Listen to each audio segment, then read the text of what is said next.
Je m'appelle Chioma Nuzu, et je suis née en Ugu, au Nigeria. Pendant 15 ans, j'ai consacré ma vie à ce que nous appelions le royaume des ténèbres, agissant comme une sorcière. Pas n'importe quelle pratiquante, une de celles qui ont des doutes ou agissent par impulsion. J'étais entièrement consacrée, entièrement abandonne, et investie de pouvoir que, aujourd'hui, je reconnais comme démoniaque. J'ai accompli des rituels, jette des malédictions, observe des chrétiens et excelle dans ce que j'ai fait. Cependant, il y avait quelque chose qui m'a toujours intrigue et interpelle. Il y avait un type de personne qui, malgré tous nos efforts, semblait intouchable.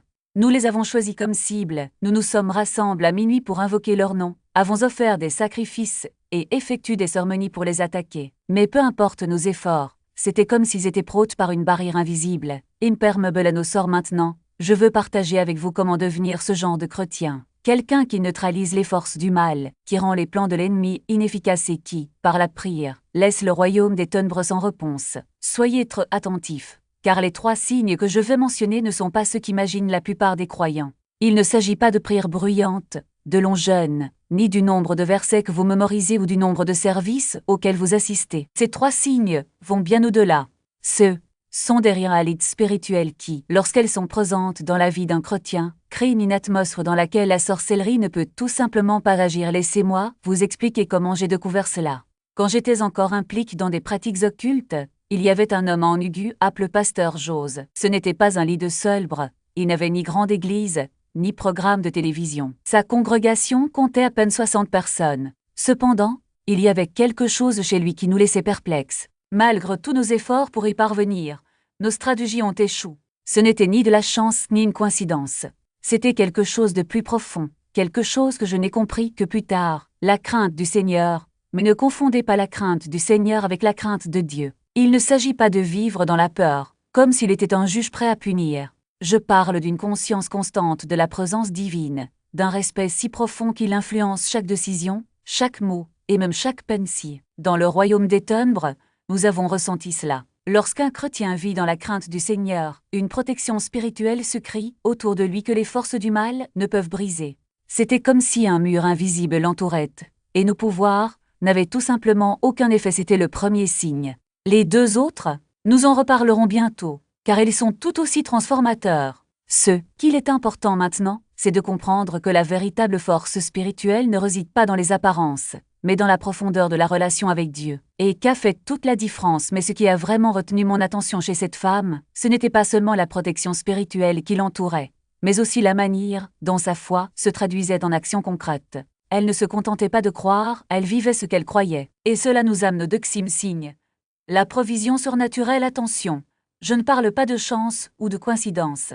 Je parle d'un principe spirituel qui opère lorsque quelqu'un décide de faire entièrement confiance à Dieu. Cette sœur ne priait pas pour ses clients par obligation, mais parce qu'elle voyait chaque personne comme une opportunité de manifester l'amour et la puissance de Dieu. Et le plus impressionnant, les réponses sont venues d'une manière qui défiait toute logique humaine. Imaginez la scène. Un client entre dans le magasin avec une demande modeste, presque timide. Au lieu de simplement vendre le tissu, cette femme tient la main de la personne et lui dit « Demandons à Dieu ce dont vous avez vraiment besoin ». Et là, au milieu du magasin, elle prie. Pas une prière vide de sens, mais une déclaration de foi, comme si elle ouvrait les vannes du ciel sur cette situation. Et puis, quelque chose d'extraordinaire se produit. 1 heure plus tard, un autre client arrive. Quelqu'un qui, humainement parlant, n'aurait aucun lien avec le premier. Un utilisateur de fauteuil roulant, peut-être avec des difficultés de mobilité, mais avec un besoin spécifique. Il avait besoin de beaucoup plus de tissu que d'habitude. Et ce n'est pas tout. Il achète 3 fois la quantité initiale, en payant le plein prix, sans marchander. Il n'y a eu aucune promotion ni réduction, juste une simple transaction, mais elle couvrait exactement ce dont le magasin avait besoin à ce moment-là. Ce n'était pas un cas isolé. Cela s'est produit à plusieurs reprises. Les clients qui entraient avec de petites demandes en sortaient bénis, et d'autres, avec de plus grands besoins, apparaissaient peu après pour combler non seulement le déficit financier, mais aussi pour multiplier les ressources. C'était comme si chacun de ces actes de foi déclenchait un mécanisme divin de provision, où peu devenait beaucoup et où l'impossible devenait possible. Mais voici l'essentiel. Cette disposition n'était pas pour elle, c'était pour le royaume. Elle n'accumulait pas, elle ne gardait pas pour elle, elle distribuait. Si une cliente ne pouvait pas payer, elle disait « Prenez-le, Dieu vous bénira d'une autre manière ». Son magasin n'était donc pas qu'une simple entreprise. C'était un point de distribution de la grâce de Dieu. C'est le 2e signe. lorsque la foi cesse d'être une théorie et devient un style de vie. Il ne s'agit pas d'avoir une formule magique, mais de vivre de telle manière que vos actions reflètent la confiance en un Dieu qui pourvoit. Et le plus fascinant, il n'a pas besoin de grosses ressources pour faire de grandes choses. Tout ce qu'il faut, c'est un cœur prêt à obéir, même lorsque la logique dit que cela n'a pas de sens, et cela nous amène au troisième signe. Mais nous laisserons celui-ci explorer plus tard. Pour l'instant, réfléchissez, dans quel domaine de votre vie avez-vous davantage fait confiance à vos propres capacités qu'à la provision de Dieu? Car, souvent, le miracle n'est pas d'avoir plus, mais de savoir utiliser avec foi ce que l'on a déjà tué et guéri. Et le plus impressionnant, elle ne sait pas que tenti de dire ces mots, elle les a vécus. Alors que d'autres auraient sombre dans le désespoir, elle a choisi de croire en ce qu'elle ne pouvait pas voir. Et c'est l'art, mon ami, le pouvoir de la déclaration de foi. Avez-vous déjà pris le temps de réfléchir au poids des mots qui sortent de votre bouche? La Bible dit que la vie et la mort sont au pouvoir de la langue. Chaque phrase que vous prononcez sur votre situation, qu'elle soit financière, émotionnelle ou familiale, plante une graine. Si vous semez le doute, vous récolterez l'incertitude. Si vous semez la peur, vous récolterez la paralysie. Mais si vous choisissez de déclarer la vérité de Dieu, même lorsque les circonstances crient le contraire, quelque chose de surnaturel se produit. L'impossible commence à se plier devant votre foi. Cette femme n'a pas permis à l'adversité de dicter son récit. Lorsque son mari a perdu son emploi, elle n'a pas demandé « Comment allons-nous survivre ?» mais plutôt « Dieu a déjà prévu une provision pour nous. » Lorsque son fils est tombé malade, elle n'a pas murmuré « Pourquoi cela arrive-t-il ?» mais a déclaré « La guérison est déjà nous au nom de Jésus. » Et lorsqu'ils furent expulsés, au lieu de maudire le jour, elle déclara « Le Seigneur est notre refuge, et il nous donnera un meilleur endroit. » Ce que les esprits envoient pour détruire cette famille n'ont pas compris. Et ce que beaucoup d'entre nous ne comprennent toujours pas, c'est que la foi n'est pas l'absence de problème, mais la certitude que Dieu est aux commandes, même lorsque tout semble s'effondrer. Ils s'attendaient à trouver une femme brisée, prête à abandonner. Au lieu de cela, ils en trouvent un guerrier qui transformait chaque attaque en une opportunité de déclarer la victoire du Christ. Et voici la question brûlante. Qu'avez-vous déclaré sur votre vie? Lorsque vous vous regardez dans le miroir, dites-vous « Je suis béni et hautement favori » ou murmurez-vous « Rien ne va bien pour moi ». Face à une crise financière, proclamez-vous le Dieu qui répond à mes besoins ou vous voterez-vous en disant « Je ne m'en sortirai jamais » parce que dans le domaine spirituel, vos paroles ne sont pas que des sons, ce sont des décrets. Et ce que vous décrètes, vous l'attirez. La foi n'a pas seulement résisté aux attaques, elle les a battues. Et elle le faisait d'une manière si simple que même les esprits qui l'observaient étaient perplexes. Elle refusait de douter. Alors que beaucoup d'entre nous remettent en question la bonté de Dieu face aux épreuves, elle a choisi de faire confiance. Alors que d'autres étaient désespérés, elle s'est agenouillée. Tandis que le monde disait abandonner, elle répondait « Mais Dieu, savez-vous ce qui se passe ?» Le mari s'est vu proposer un meilleur travail que le précède. Le fils a été guéri sans explication médicale. Et une nouvelle maison plus confortable est apparue au bon moment. Non pas parce que les circonstances changent par hasard, mais parce qu'une femme a décidé que ses paroles et sa foi seraient plus puissantes que n'importe quelle attaque. Alors aujourd'hui, je vous mets au défi. Commencez à déclarer ce que Dieu dit de vous, et non ce que disent vos circonstances. Parlez de la vie là où il y a la mort. Parlez de provision là où il y a un manque. Parlez de guérison là où il y a la maladie. Parce qu'en fin de compte, la bataille n'est pas contre la chair et le sang, mais contre les forces spirituelles qui tentent de voler votre paix, votre foi et votre avenir. Et quelle est votre arme la plus puissante? Ta bouche. Utilisez-le pour bénir, pas pour maudire. Construire, pas détruire. Prophétisez ce que Dieu a déjà préparé, et non repter ce que murmure l'ennemi. Parce que dans le royaume de Dieu, les mots ne sont pas que des mots, ce sont des graines. Et ce que vous semez aujourd'hui, vous le récolterez demain. Dieu ouvrirait une voie. Et elle a continué à prendre soin de son fils avec foi et sans crainte.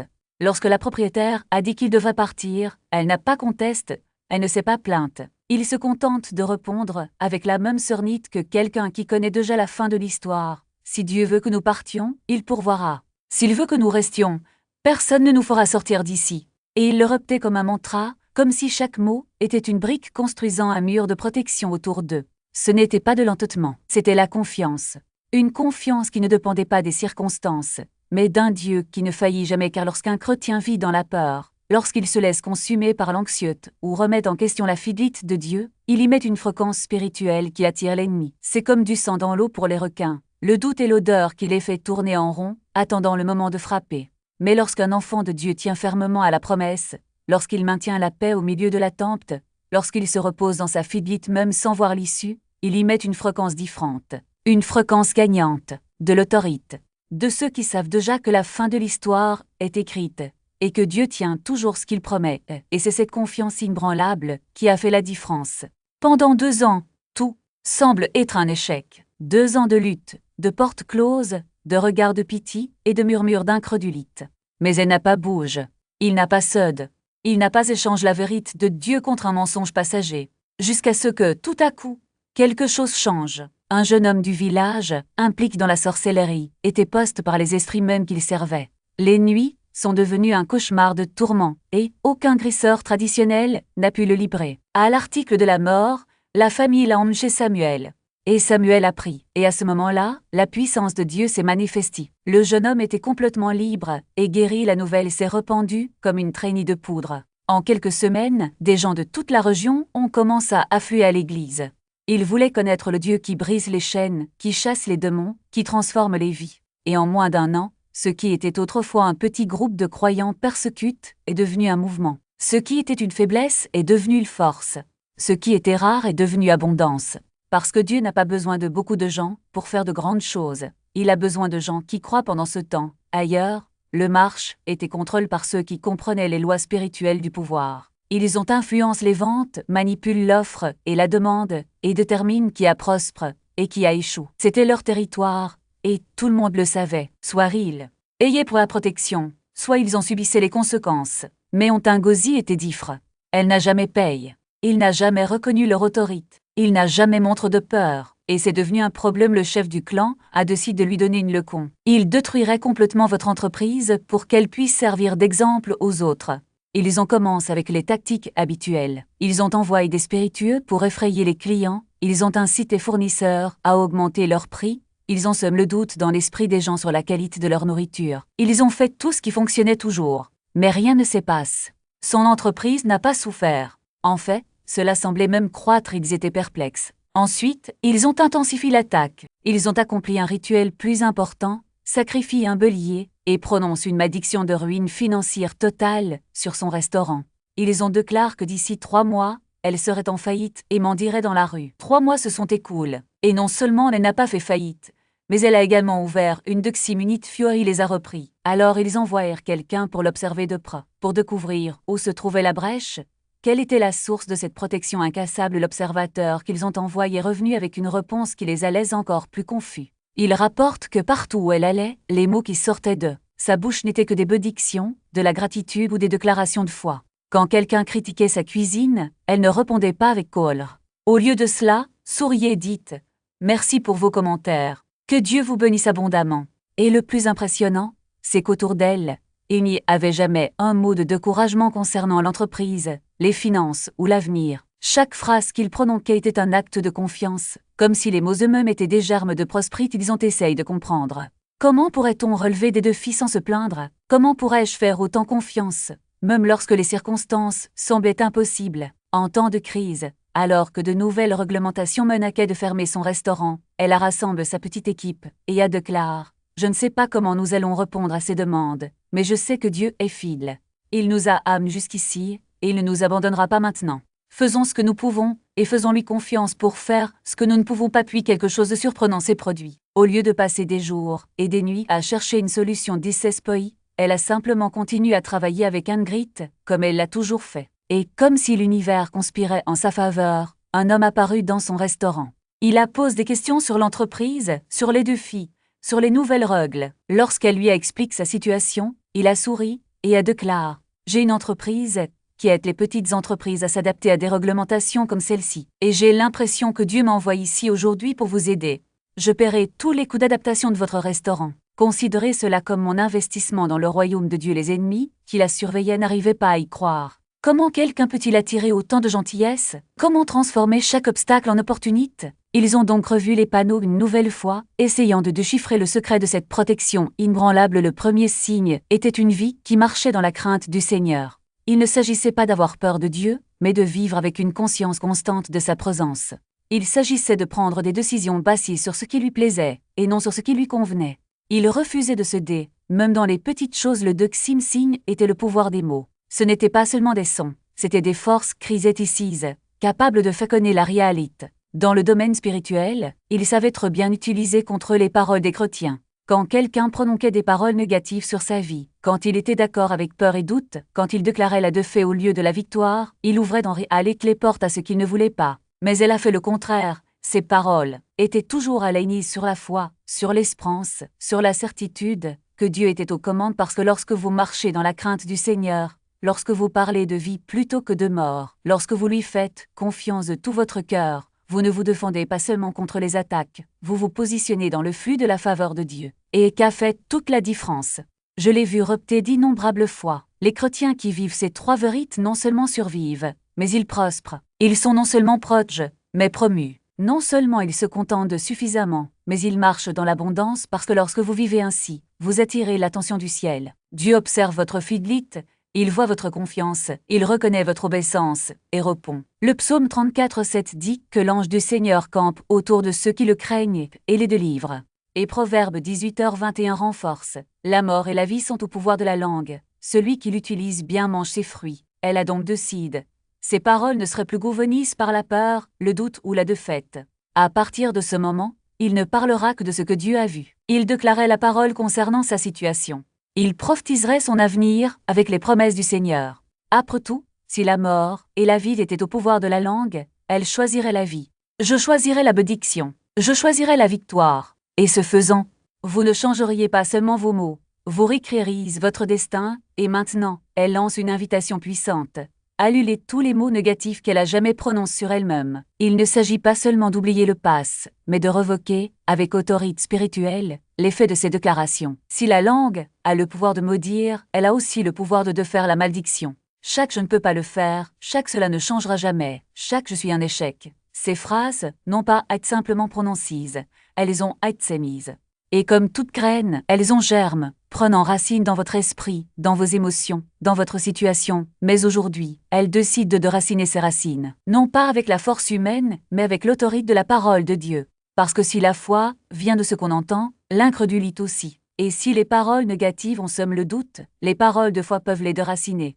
Elles ne se contentent pas de parler, elles décrètent. Ils ne se contentent pas de souhaiter, ils prophétisent. Il ne s'agit pas simplement d'attendre. Il s'agit de faire exister ce qui ne peut pas encore être vu, et quand vous faites cela avec elle, quelque chose change dans le monde spirituel. L'atmosphère autour de vous se transforme. Vous n'êtes plus à la merci des circonstances, les ricrites. Vous n'êtes plus victime des mots que vous acceptiez autrefois. Vous êtes désormais l'auteur de votre propre récit. 3 signes ont été actives: l'autorité de la parole, le pouvoir de déclaration et la discipline de la foi. Désormais, vous n'êtes plus une cible facile. Vous êtes devenu une menace pour les ténèbres parce que vous avez appris à opérer avec la même puissance qui les a vaincus sur la croix. Mais comprenez, il ne s'agit pas d'un rituel ponctuel. Ce n'est pas une prière magique qui résout tout instantanément. C'est un style de vie. Un choix quotidien de dire ce que Dieu dit plutôt que ce que crient les circonstances. Cela nécessite de l'intentionnalité, car l'ennemi ne renoncera pas à semer le doute. Cela demande de la discipline, car la langue est un membre rebelle, habitué à repter d'anciens chemins. Et cela exige un système, parce que la foi sans action est morte, et l'action sans foi n'est qu'un effort humain. Vous pouvez le faire, non pas parce que vous êtes fort, mais parce que celui qui est en vous est plus grand que celui qui est dans le monde. Non pas parce que vous avez toutes les réponses, mais parce que vous connaissez celui qui les a. Non pas parce que vous ne trébucherez plus jamais, mais parce que vous savez que même si vous tombez, vous ne vous prosternerez pas, car la main de Dieu vous relèvera, et ce n'est pas seulement un message pour vous. C'est une vocation. Un appel à rejoindre une génération qui refuse de vivre en dessous de ce que Dieu a prévu, qui refuse d'ignorer les armes spirituelles dont il dispose, qui refuse de laisser la peur dicter ses paroles. Lorsque vous vous engagez, lorsque vous partagez, lorsque vous déclarez, vous ne changez pas seulement votre vie, vous avez un impact sur le domaine spirituel. Il dit à l'enfer: je n'ai pas peur de toi, parce que mon Dieu a déjà gagné. Alors, respirez profondément, levez la tête, et commencez à parler.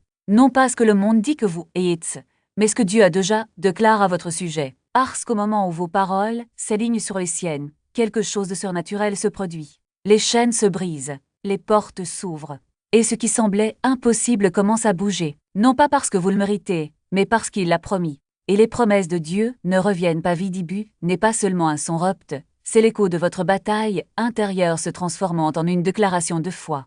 Chaque syllabe est un coup porte contre le doute, un rappel que même lorsque la voix en vous semble faiblir, Dieu a déjà mis des paroles de puissance dans votre bouche. Vous êtes-vous déjà demande pourquoi, dans les moments de plus grande détresse, les gens ont recours à des sons, des cris ou des repetitions. Ce n'est pas une faiblesse.